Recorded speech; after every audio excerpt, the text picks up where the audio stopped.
This is Dabu7, an earthquake update, looking here at the global incident map. As far as the global activity is concerned, the biggest quake that we've seen here in the past 12 hours or so has been this 6.2 here, Carlsberg Ridge.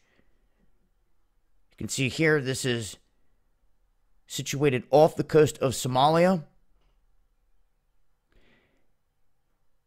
And it is east-southeast of this island region right here.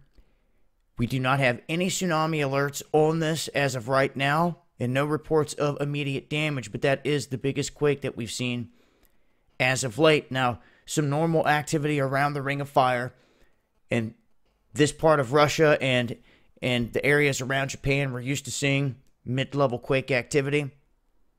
And here, if we go to satellite, you can see that this, once again, is striking right on the ridge line that goes all the way down to the Serpent Heads. And this is normal activity. It will run all the way up toward Iceland at times, and we've seen swarming associated with that. Now, focusing in on the United States, one thing you're not going to see here on this map that I showed in the last earthquake video was USGS shows the earthquake patterns in Arizona, Texas, all the way over to around the New Madrid, and you can see that there is an uptick in activity in this region, specifically around the New Madrid and cutting through Tennessee all the way over into the Appalachian region. This is medium-sized activity, shallow activity, and as we can see here in the Carolinas, add another one, a 2.29. I've been doing earthquake reports for years. I check them every day, regardless if I put out a video or not. I'm always looking at the maps. And what I've noticed is there is indeed an uptick in East Coast, Midwest activity. Smaller quakes, but they're still there.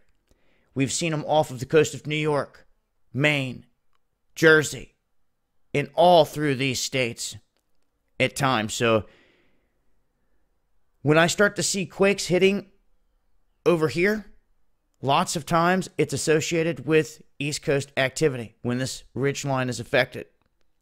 Also, the islands and the plate region that runs around right through here and down around Venezuela, all this seems to have a little bit of play in terms of the East Coast plate, or fault line, should I say. The old Craton plate is what comes to mind here, that runs down through here and cuts across right here and then back up through here. And what's interesting is all these quakes seem to follow that pattern through that region. Utah, 2.1, and some of the quakes that have been registering over here have been negative in depth, meaning they're ground level or something's happening above ground, like dynamite or some blasting or something like that.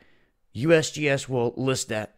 When we can see here in Northern California, 4.32, 4.2, in the area still getting hit with some average type of earthquakes, but nothing tremendous. I think the Carlsberg earthquake, the biggest. I don't see any tsunami activity associated with that, but we do once again see some activity here on the East Coast in terms of North Carolina, Utah, Nevada, still continuing to swarm.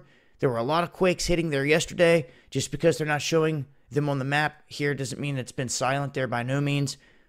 A good swarm going on north of Tonopah, north of Area 51 in the Nevada desert. This going down just west of it. But that is a look at the most recent quake activity. I'll leave links below. Much love, y'all.